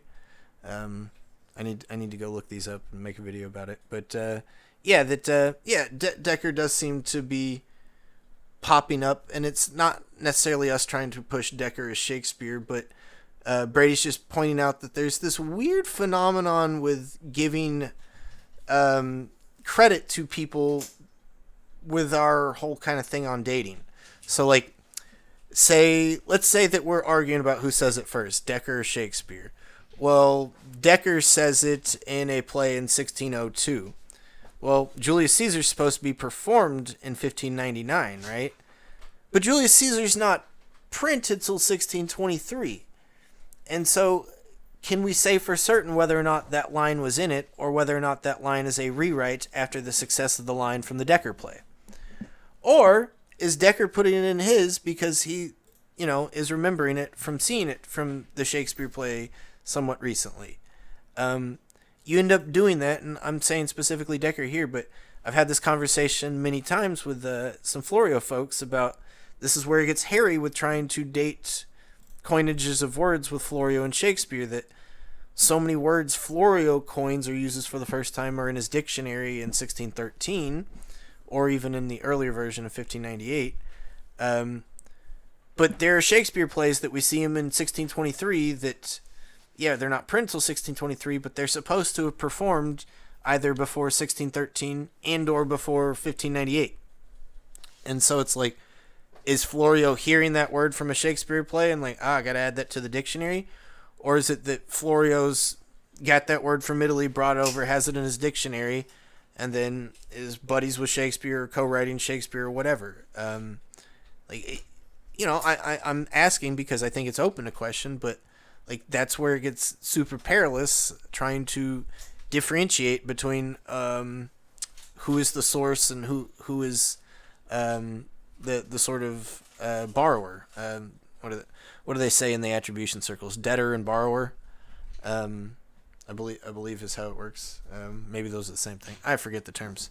But yeah, it's really tough to say. But what's nice with Nash, unless you're going with maybe Bob's theory or some similar Oxfordian or Baconian theories, what's nice with Nash is that Nash does seem to reliably predate most of these Shakespeare uses of the quotes. So, like, if you find a Nash quote in Julius Caesar, Nash's quote should predate the use in Julius Caesar according to Orthodox timelines. And that's another thing that I've pointed out about Florio is that just he's so silent in the 80s. We don't have so much printed from him, that his great output it's later, and it's, maybe that's a good argument for why he could be Shakespeare, because it seems to be sort of concurrent with the Shakespeare boom. But it also makes it tough trying to argue that Florio's doing all that stuff in the 80s. Just because, his majority of output, all the best stuff that we're quoting, it's late 90s onwards. Okay, I've yacked and yacked and yacked till the camera died. But yeah, so yeah, we've already shown plenty of clips of the Roman Polanski Macbeth before in the past. We've already talked about Shakespeare's is Shakespeare dead Mark Twain stuff before, and Delia Bacon and Nathaniel Hawthorne. I've already done videos on Nabokov and Pynchon, and so now we've just further tying it into this like weird ecosystem we've sort of found, and right, because we sort of embarked on this as sort of I sort of said repeatedly, like, I'm gonna read Shakespeare so I can get better at writing and understanding what makes stuff good, and then people are talking about this guy and these people are talking about this guy, I'm sure I'll pick up Nathaniel Hawthorne and Thomas Pynchon, and then come to find it's like, well, they're all related. Like, I'm not gonna write anything cool if I'm not in this club, like. Who cares if I can quote this stuff? Well, I'm not in their blood. It's not my blood. So, but it's still just weird. Like, is it good because we keep pedestalizing it, or is it like good because of the other merits? Like, if let's just say like hypothesis time. Let's just say like Thomas Nash was a real blue collar dude who got chased out of London or whatever, and then someone just poured through his notes and like stole all of his good lines. Then would we have a different view of Shakespeare? We'd be like, no, well, that's not fair. If Thomas Nash and Thomas Dekker came up with all those lines first, like. Would we have a new approach to this in a sense? It's just like what makes it all click? What makes Shakespeare good? What would take it away if there was anything that you could take away or deflate it or something? Right. Regardless, like you're sort of saying earlier, that the scene that there's so much to draw from. I'm pretty sure Pynchon's already reading John Ford and the other tragedians, and like you've been reading and shouting from the rooftops about John Webster and all that sort of stuff too, right? What's going on? Why is it so potent? Why can Polanski get away with murder baby thing and then have a murder baby in real life and then make another murder baby movie? Because he gets Shakespeare better than you. Yeah, it's like what? Yeah. He may not be able to show that in a film, but he can show that with his dead wife. Like, the uber. I've already talked about weirdness and witches before, but like like, yes, like, what is going on? Like, is there something else in the ether about this, or like, is it just CIA blah blah blahness? You know, I don't know, just the mind control. Miles Mathis, they're gonna turn all the frogs and gendered gay or whatever, you know. And like, I think at some point, like, there is no real separating like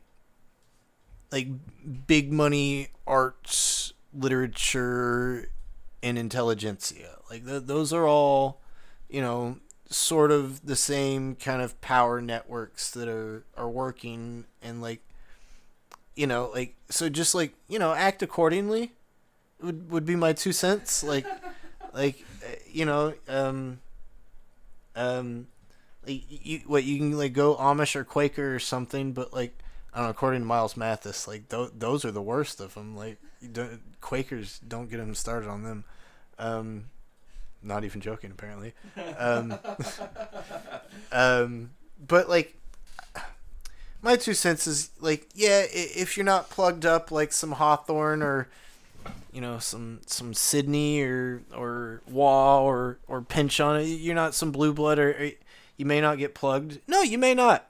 You may die ignominiously having like the best thing you ever wrote. You dedicated to some blue blood that gave you the time of day for about 3 hours of your life, and that yeah, you wrote something way better than he ever dreamed of writing.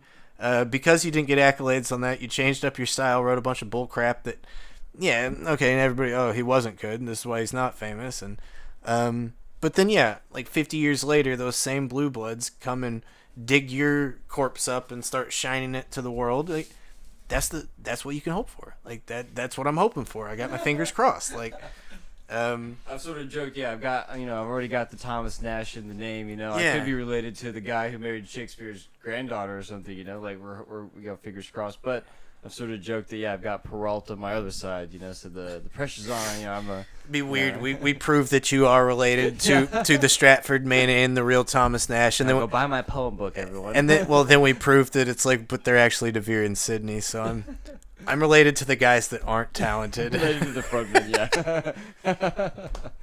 You know, I think there's something to that, you know. You know, like, you're the steward of Gondor, you know what I mean? Like, Boromir, you know. Oh my god, that was great. That was a great line. You ain't no Aragorn. Yeah. So yeah, I think that there's still something to be done with that sort of. And I think other people have talked about the pagan Greek ritual drama, and I just feel like there's something to be said about that. You know, all the world's a stage type of thing. There's some other layer to all this, and I'm not sure if it's Miles Mathis that it's they're literally all just faking their deaths or whatever. I think I have an old note that it's like a month before or after. I think it was like a month before.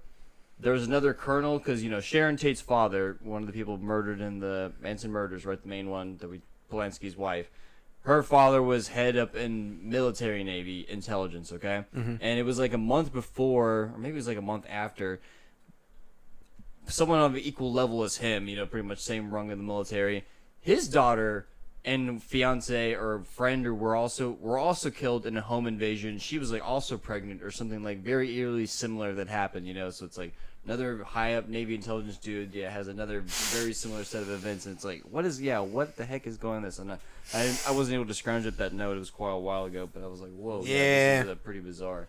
So yeah, I don't really know what to make any of it. It's just like, why is Shakespeare here? Like, that, you know, wasn't expecting to find these crossroads, but we're here anyway. Right. Philip Baltimore, like, are you not entertained? Like, right. Like, it's at some point, we could have some conspiracy take on Polanski in the '60s and the Manson psyop and all that, and, you know, make of it what you will. Right. At some point, we're just like, did you know Shakespeare was right in the middle of that? And it's like, wait, what the fuck? Like, even it was just like today. It's like, is Helter Skelter? Does that relate to Shakespeare at all? Like, you know, I know it was a Beatles thing. That's as far as I knew. And turns up, Thomas Nash is here again. I'm glad you brought that up, because here's it's not just in Nash and Shakespeare. It's in like we showed Sir John Oldcastle, which was printed as Shakespeare during Shakespeare's time. People thought Shakespeare wrote that up until the 1780s or something, when they found Henslow's diary, and they realized that this was in Henslow's diary, and it's by Michael Drayton, who I've been trying to push up to the world, and was also written by Anthony Munday, Richard Hathaway, and Robert Wilson. Those three are not as big of names. Munday, we do have a bunch of stuff from him, and it's very varied in output. Some of it's great, some of it's not great. Most of it's not great. The other two we don't have much from. Wilson we have a little bit from. He's old, stuffy 70s, 80s guy that's an actor, writer, and so he's an old veteran, but he's not some super talented guy. But Drayton is some super talented guy, and I do want to think that most of the good stuff in Sir John Oldcastle is either Drayton or Munday, at the sort of influence and behest and criticality of Drayton that, Drayton sort of elevates Munday, maybe. But, okay, I just want to point out that in my copy, which I absolutely love this book, guys. I do really love this book. Disputed Plays of William Shakespeare by a guy named William Kozlenko. It's printed in 1974. It's basically a combined collection of all the Shakespeare Apocrypha. Maybe not every single one. And I've showed it on videos here before, but I'll show it again. So it's got Edward III, Arden, Merry Devil of Edmonton, Yorkshire Tragedy, Locrine, Musidorus, London Prodigal, The Puritan, Thomas Lord Cromwell, Birth of Merlin, and then it ends on Sir John Oldcastle, Part 1. Most of these we've now sort of ascribed or attributed to somebody or other. It's maybe not consensus for all of them. Some of them are. But yeah, these were all printed or thought of as Shakespeare. But I just wanted to point this out. This Kozlenko guy, he's a real stick in the mud. He is one Victorian piece of crap, man. Like, he censors out shit. He censors out fuck. Which those words were used back then in these plays, and it's really cool. And it's like, I wish I could put this in my classroom for my students. They would finally care. And like, it just bothers me so much. And like, there's some of these ones where like he doesn't edit it out because it's a word that we don't use anymore, but it was clearly a dirty word back then. And like, all his notes are all endnotes instead of footnotes, which drives me nuts. But then you flip to the back for the end note because he puts a little asterisk, like, go look this up. Because, it'll be some word like farfanugan or something. I was like, I don't know what that means. Then you go look it up, and he'll be like, it's a dirty word, and I'm not telling you what it is. It's like, what the fuck, dude? What are you doing? And so then, I remember there was one word. I had to go scrounge the internet to try and find out what the hell this word meant, and I've already forgotten what it is. If I go back through and read through and I find the page, I would see what it meant because I wrote it down. But I wanted to point out that I did not realize Helter Skelter was in Sir John Oldcastle because it's not in Sir John Oldcastle. In this copy, it is in the real copy, in the real world, any other copy it is. But Kozlenko, because this is printed in 1974, less than 5 years after the fact, he edits out Helter Skelter. Because of Polanski's dead wife. Freaking Rosemary's baby, Rosemary. Now we're into some Nabokov, Pale Fire editor territory. Yeah. Just like, wait a sec. Yeah, exactly. And so I would have been like, whoa, this dude had said Helter Skelter, Charlie Manson reading Sir John I didn't notice that. Yeah. Sir John Castle. And that's what I said to my roommate earlier today. I was like, dude, no way Charlie Manson's reading Thomas Nash. I bet Polanski is. Like, I said it so matter-of-factly. I don't know if I believe that or not, but it's a nice thought. But one thing that he did add, so Jamie, my roommate, who does our little intro music with the mandolin there. He did the intro music for the last video I did for the he does the ambient music. He's a music guy. Because he's a music guy, he was in a band in college, and one of the songs that they did in their set list, along with like All Along the Watchtower or like Santeria or Under the Bridge, they did Helter Skelter by the Beatles. And so like I brought up Helter Skelter, and he like shushed me, came out with the guitar and started playing it, and he was pointing out to me in this. So the White Album, Charlie Manson's talking about race wars. We got Thomas Nash saying fear no colors. Helter Skelter, the music is a chromatic walk down. So you chromatic walk down, meaning you're using all the notes, not just part of the major or minor scale. You're using all the notes in the scale, or you're not even you're going outside the scale. You're using the chromatic scale. Chromatic. You're using all the colors, and so it's like, wait, what the heck? It's literally like even the same sort of visualness, right? And doing a walk down, it's yeah, sort of sliding down or something, and maybe that's sort of they're lowering your chakra or some shit. Yeah, you know? At some point there is some form meets function discussion happening here, and I can't help but point out how much Nash's little soundbite there, like, just totally fits right in the whole discussion. It like centers the whole discussion. Honestly, dude. Yeah, that's what I'm talking about. If we want to get into some of this Jungian, what kind of subconscious buttons are they pressing or kind of getting at? You know, I don't know. Just like kind of like how people say about Kubrick and the moon landing. I just almost got the sense that like our old boy Tommy was writing the lyrics to Helter Skelter because he has read Thomas Nash. And because Thomas Pynchon is basically a modern-day Thomas Nash in so many sorts of authorial ways, like that maybe Thomas Pynchon is like literally writing the script to the whole Helter Skelter project, and that like you go read some of those like quotes from Charlie Manson, it's like, no, dude, somebody wrote this. This is scripted. Like this is too literary. It's all too symbolically literary. And so, like, I just got this weird sense that, like, wait a second, like, these Beatles lyrics sound like, what's the band in here? The Paranoids. Yeah, their lyrics just totally sound like the Paranoid lyrics in Helter Skelter. It's just really bad nonsense. It's just, like, purposefully bad, British wave music.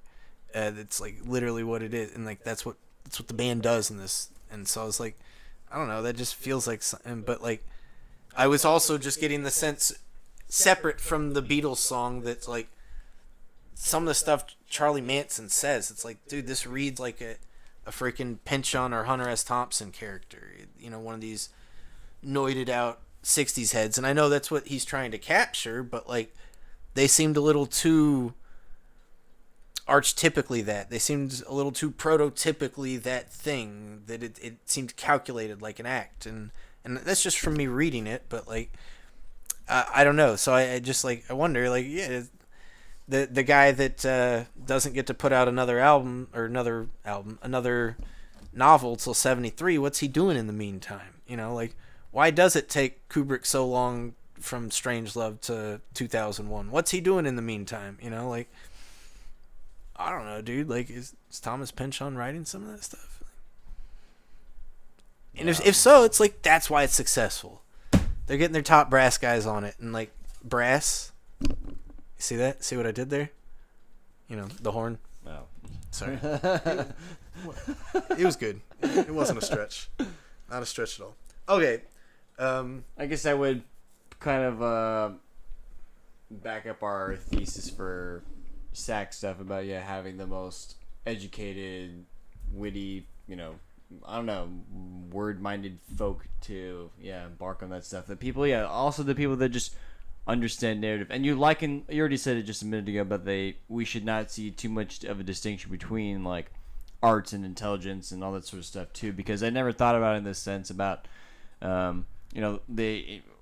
pre-Viking and other things that I've been looking into. They have these elaborate tapestries, long ass tapestry with processions and kings and all these people following them, and all that sort of stuff. And people were sort of saying like, nah, man, if this looks old to us now, but imagine if it was nicely done up. But then this would have been something that you would have rolled out to establish your kingship, right? Like, here we have history. Like, look, we have this badass tapestry that our folk did. Like, none of y'all can make this stuff. Like, y'all are gonna be in. Wow, it has this geopolitical power to yes, it. Yes, and they see it, they're like, wow, that's a cool tapestry. Yeah, look at all that stuff. It's encoded with all that sort of whateverness to it. It cements and further biotapestry, right? Yeah. And so, something about that phenomenon happening here with all that stuff is, I think, relevant to that sense, And so maybe it's just more them slowly occulting more and more of it, so that way you don't know what you're really taking in when you go see a movie or listen to the pop song or read a Twitter feed or whatever, right? It's all Right. part of that same. It's the same system essentially, right? Right. But yeah, just how to know that those buttons can be pressed, basically. Yeah. Yeah. I'm too gonzo to like get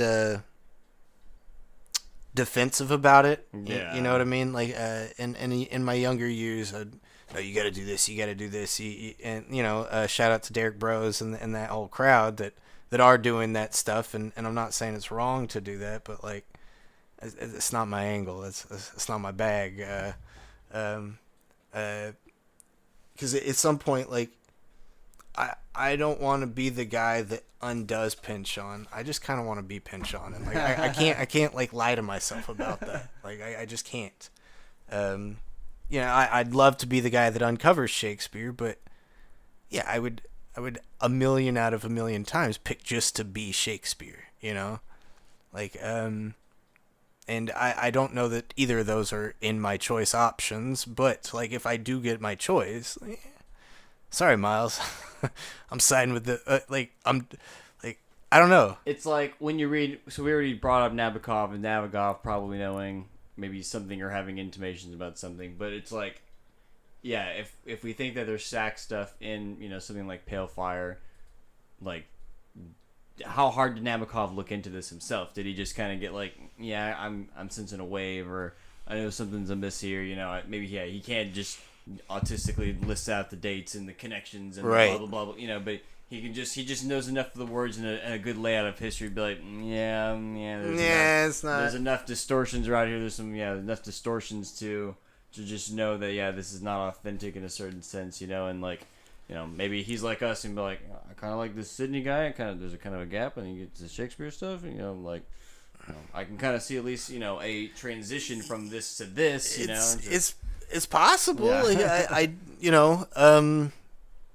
people like if they're the same. People like not, Hemingway were like convinced by the Edward Dyer case, and people like Orson Welles and Chaplin were into Baconian Oxfordian cases, and so it's like you don't get as many public figures in the later 20th century, but like something tells me that like maybe Nabokov's a little closer to something like the Henry James quote, where he's not out and out saying like Shakespeare's not Shakespeare, but he's like, I go to bed at night with the anxiety of thinking that the bard is not the bard.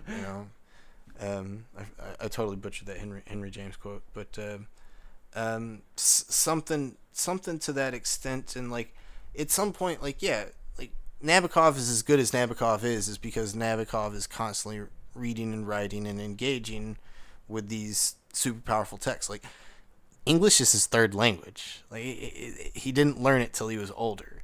And shout out to John Florio. It's a very similar Florio kind of setup. Apparently a little bit same with Tom Stoppard, but who also could be a secret quasi Sydney. Are people noticing a trend here? Yeah. And like but like they're just super careful readers, right? It's what people say about Tennyson, famous poet Lord Alfred Tennyson. They say that like dude was like, in the 1800s they didn't have all these attribution stylistic methodologies to go with, and so they would just do their classic parallel passages. But like even that took a lot of time to sit there and amass parallel passages, and so you'd often just have to like indirectly reference it and say, "Oh, this thing reminds me of that scene," or reminds me of that line, and like just Tennyson could just at any point off the top of his head just be like, "That line reminded me of that line," and even though this line doesn't look exactly like this line, like the whole thing felt like this whole thing, and like people like 50 years later like, oh my god, he's right, and like with the actual tests and stuff. And so Tennyson was just some sort of like uber like just in touch with the language and the text, and like just could impressionistically glean it, and it's what everybody hopes they can do when they go and read Shakespeare. Like they're hoping, like this is what when I got into this, I was like, dude, I don't have to do all that attribution stuff. You just You read it. You feel it. It's in your bones. And like to a certain extent, that led me to different places that have definitely uncovered a lot of stuff. And I don't feel I'm super wrong in some places, but like I definitely wasn't 100% right across the board by any means. Plenty of places where I've like backtracked 6,000 times. Like I don't. Enter Tennyson. What do you say? And it's like we got nothing. Does not compute. I'm like, oh crap. I don't know. It's Webster. No Drayton. No. Chettle. Checker. Deddle. Turns out it was Nash. Like, oh no. By Nash, I mean Marlowe. Damn it. I said Marston. Jeez. Middleton. Sorry, mispronounced that one again. Keep doing that. It's literally how it goes. Samuel Raleigh, William Raleigh, it doesn't matter. It's a rally. And so, I think, we all hope to be like that Nabokovian, Tennysonian reader that can just glean it out. But at some point, they're able to do that because they're touching this stuff so god dang much and, like, with care, with thought, constantly, like, trying to get on that authorial level. And, like, they're trying to get into that mind space. And, like, it may not get them to the exact right answer, but they're getting closer, right? And so it's like, I do think that that's something that's been difficult for me, trying to pitch group theory while trying to also do that sort of practice, right? So it's like, if such and such play, like Merchant of Venice, if this is by 3 different hands, how do I go about that when I'm reading it, and I don't know exactly which place those hands are in, and like where is that authorial space all of a sudden? And I think that something that we're all sort of struggling with and dealing with. And so it's one thing that I do like the Beatles for, is that I've been able to pull them out as sort of this argument for the sum of the parts can be more than the parts themselves, right? Like, or the whole is more than the sum of the parts, right? Apparently that has a term for it. It's called synergy theory, or the synergism hypothesis, which it's kind of an information theory because it goes in a lot of different departments, computer science, biology, but just the idea that, through some kind of not magical, but through some sort of emergent property or emergent structure that happens because of these things, it adds to it more than just trying to add up these things alone, right? I guess it would make sense because, let's just say like you had a circle and you had, it was in various different pieces, but once you put it together, the circle, it looks like a complete shape to our eyes, but there are so many more realized mathematical properties within the circle itself, between the circumference to pi to diameter ratios. Obviously, like you said, these emergent things happen when you take these two half circles or something, right? They're not circles, but these two parts start to add more than just their initial little equations or or like maybe it's the same thing as the sort of Russian nesting doll going up from like why cells become tissues, become organs, become systems, or whatever. And that's where it's like big in biology, and like I don't know, I like to think of it with Indian food, like an Indian cuisine. You put enough of those spices together, something magical happens, and like it becomes more than just one of these spices, and like I want to maybe pitch, and I still don't know how strongly I feel about it, but I want to pitch that perhaps that is happening a little bit in Shakespeare and in the era as a whole. I think that, I'll say categorically across the board, I think everybody is under-attributing collaboration for the era, not just in Shakespeare, but any plays, whether it's Marlowe, Johnson, Anonymous, etc. I think there's more hands than we think, and I think that they can be way more cohesive than we expect, and like it's part of that synergy, and it's part of these people working together. And like I don't know, I've said it before to several people, like one of the best movies that I think has ever been created is Toy Story, and Toy Story is super cohesive. It's super witty, super mind-blowing. It's got all sorts of experimental kind of narrative structure stuff going on in it that's like pulled off brilliantly, and It's got deep even like social commentary between like the space age versus the new American frontier versus the old American frontier with cowboys. And it's just loaded up with all this stuff. But then like you go and look at it, it's like it's not written by one guy. It's written by 4 or 5 people, which includes the Coen brothers and Joss Whedon. Yeah. Which are big time singular author names. Right. Like, and I know Coen brothers are together as a pack. They're 2, but like they're like Fletcher and Beaumont, right? Like you treat them sort of like one thing, right? At some point, the Coen brothers are great, and some of their stuff maybe is as good or better than Toy Story in some people's eyes. But like, Toy Story to me is maybe like the Shakespeare and the Coens, or like the Marlowe or the Webster, and you put it together with a Whedon who's like a Green or a Middleton or something, and like it starts to make the Shakespeare. And right. Like and Joss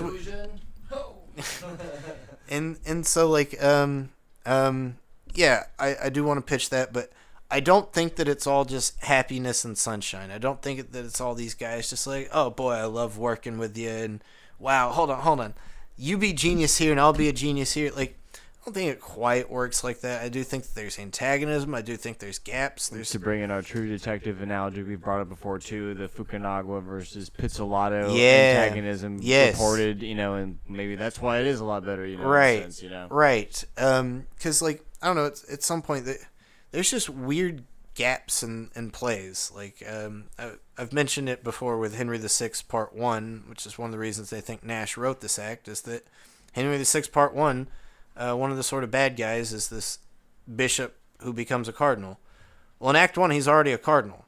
And then by Act 2, he's a bishop again, and then he becomes a cardinal in Act 3. And it's like, well, how was he already a cardinal in Act 1? It's like, well, whoever wrote it's not clearly in on that, or didn't realize that was going to be part of the subject.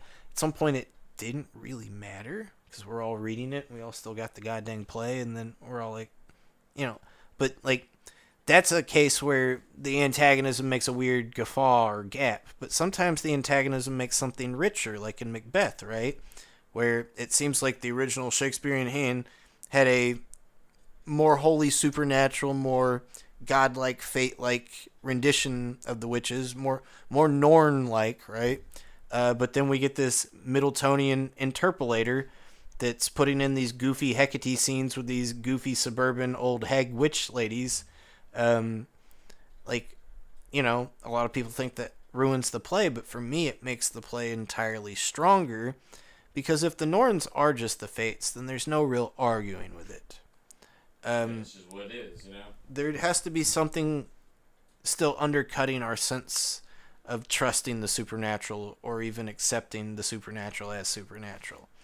And those Middletonian interpolations oddly both do that and help ground it to a socio-political commentary of its time about these single women being treated like witches. This kind of social archetype that is very much in currency at that time.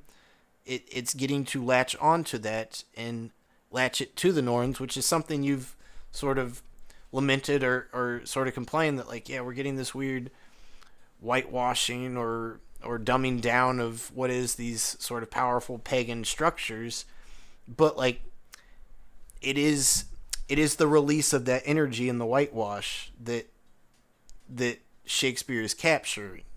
It is like not fully whitewashed, but it's just enough undercutting it to where we can't treat it with that awe. Right. We can't, like, we have to undercut it. But like, that's what makes Shakespeare so goddamn incredibly powerful. And so there was one we noticed in Julius Caesar when we were reading it recently, that there's this weird, like, one-off scene in Act 3, Scene 3, where Cinna the poet, who I guess was a famous Roman poet, and maybe this was a actual famous scene at the time, he just gets murdered by a mob because they confuse him with Cinna the senator.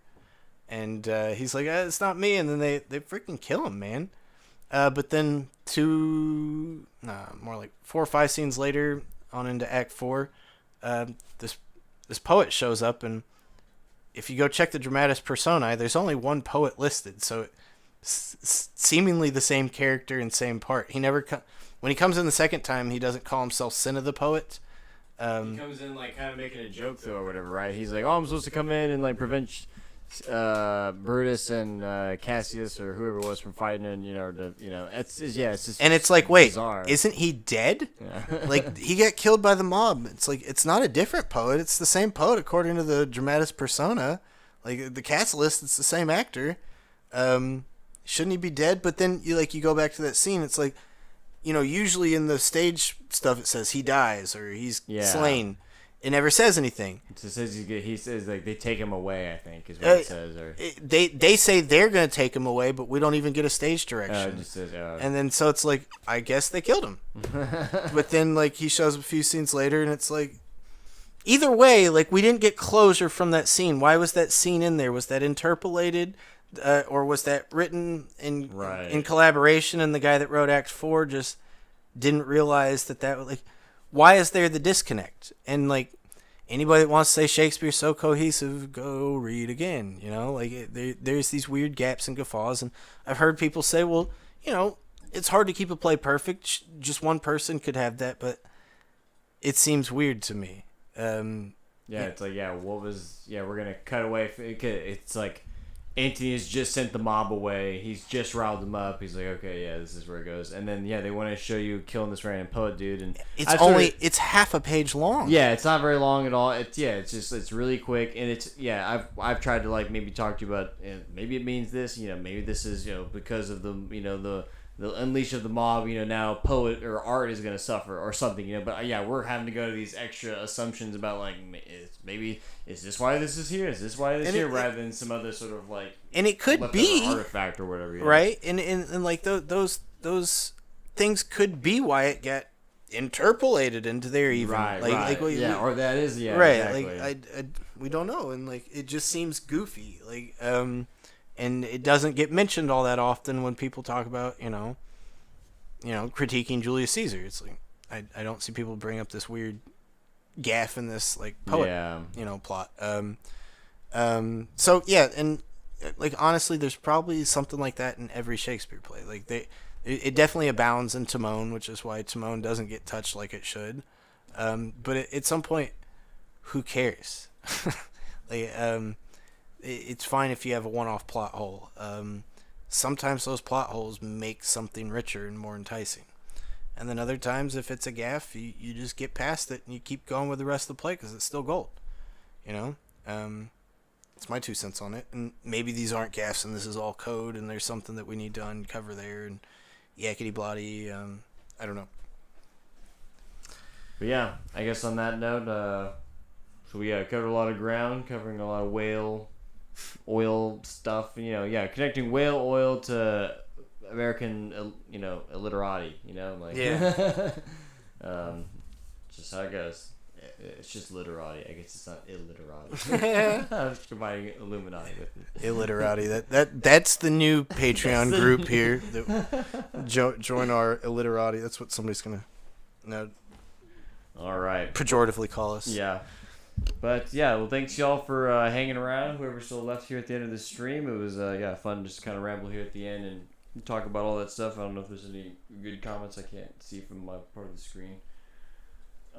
Before we sign up, but of course, if you want to come join the book club, just join discussions, support Chance and I, you can come join the Patreon and consume more of our book club discussion content over there, videos and the like. But otherwise, I think that's about all I've got. Yep. Thank you guys so much for tuning in. Hope you guys enjoyed this. Hope to be on again somewhat soon. We'll see.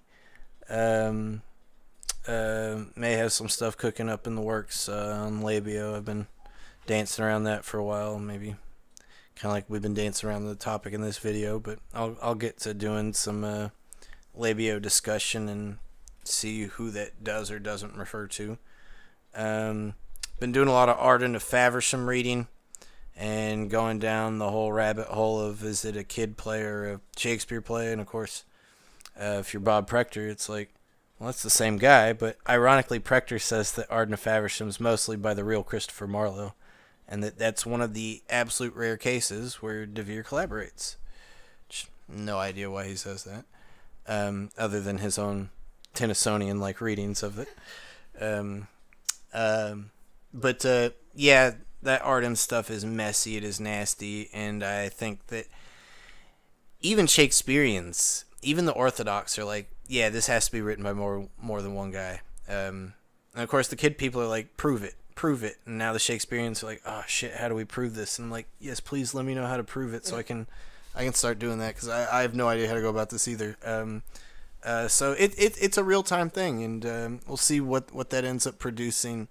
They tried to push the Thomas Watson thing. It's gone over lukewarm. Wasn't outright rejected. Definitely hasn't been super lovingly received. So we'll see if they can't fill that name in with somebody else. I was hoping they would try and do Drayton, but they looked at Drayton and were like, I don't think it's Drayton. Oh, come on, put Drayton in there. So we'll see. At any rate, yeah, thanks for tuning in, guys. Hope to catch y'all again soon. Sound off in the comments. Love to get some discussions going on this video or any others. So yeah, come check us out. Give us a like, share us. Otherwise, y'all take it easy. Yeah, thanks once again. Check